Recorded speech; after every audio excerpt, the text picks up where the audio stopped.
In this tutorial, I'll teach you how to play the piano accompaniment for Katy Perry's Hot and Cold on piano in the original key. This song is super easy and requires only 2 chord progressions. Here's our middle C for reference. We'll be playing in the key of G major. We'll first cover the left hand. Our first chord is G major with G on the left, followed by D for D major.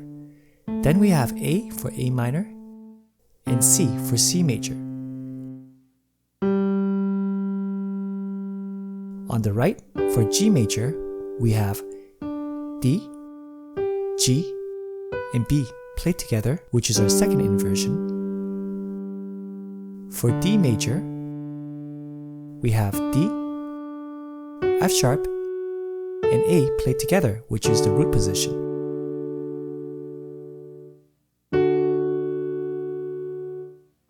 For A minor, we have C, E, and A played together, which is the first inversion.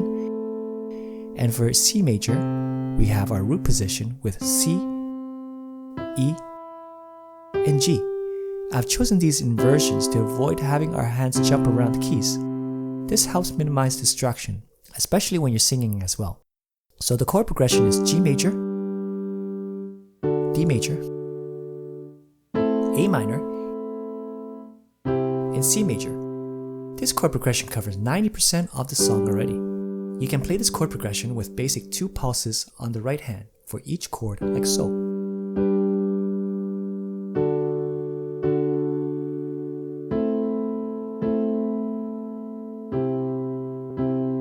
Now let's cover the bridges chord progression.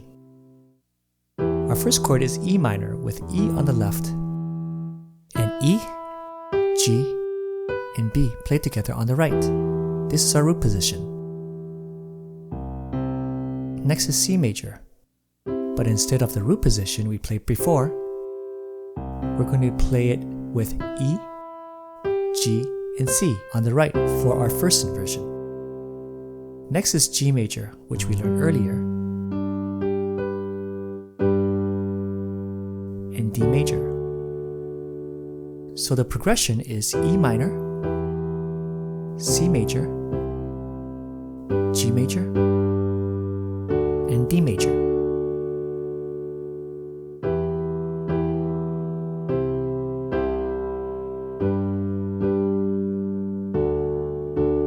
Now I'm going to show you how to play the chord progression in various styles. We'll focus on the main chord progression for now. First, we can use passing notes in between the chords like so.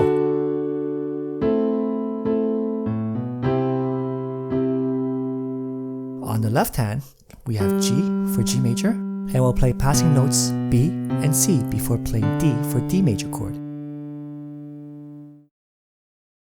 Next, we have A for A minor, and we'll play B before playing C for C major chord.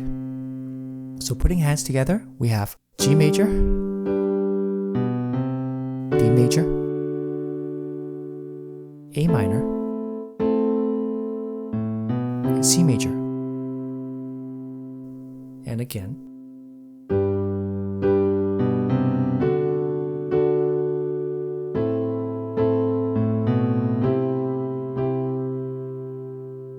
We can also use an arpeggiated style. You'll notice that for each chord on the right hand, there is a low note, middle note, and high note. The pattern we'll use is going to be high note, low, middle, high, low, middle, high, and low note. So for G major, we have B, D, G, B, D, G, B, and D. So with hands together, we have this.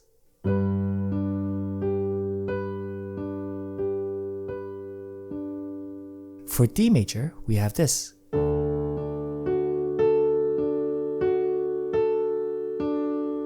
For A minor, we have this.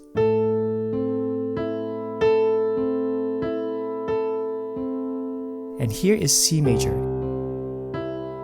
Except at the end, we'll add A and G instead. And again.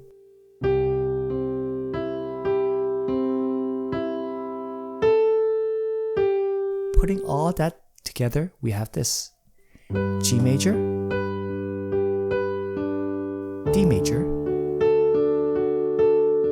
A minor, and C major. And again.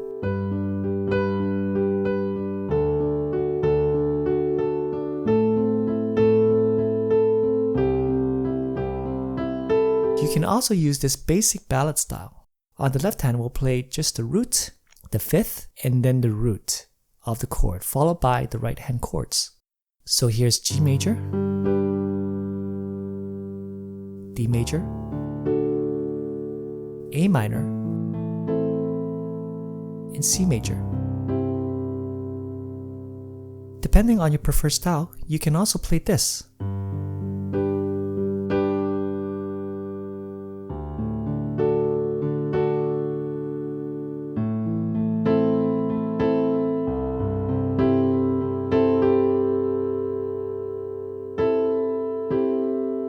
For C major, we have C, E, and A together, followed by C, E, and G together at the end of our right.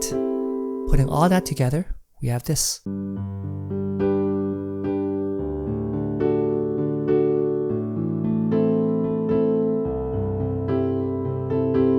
Now that we've covered all the different styles, you can also apply them to the bridge chord progression. For example, here's the arpeggiated style for the bridge.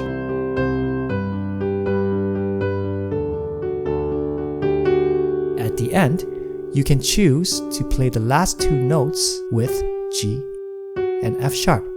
Experiment and see what you like.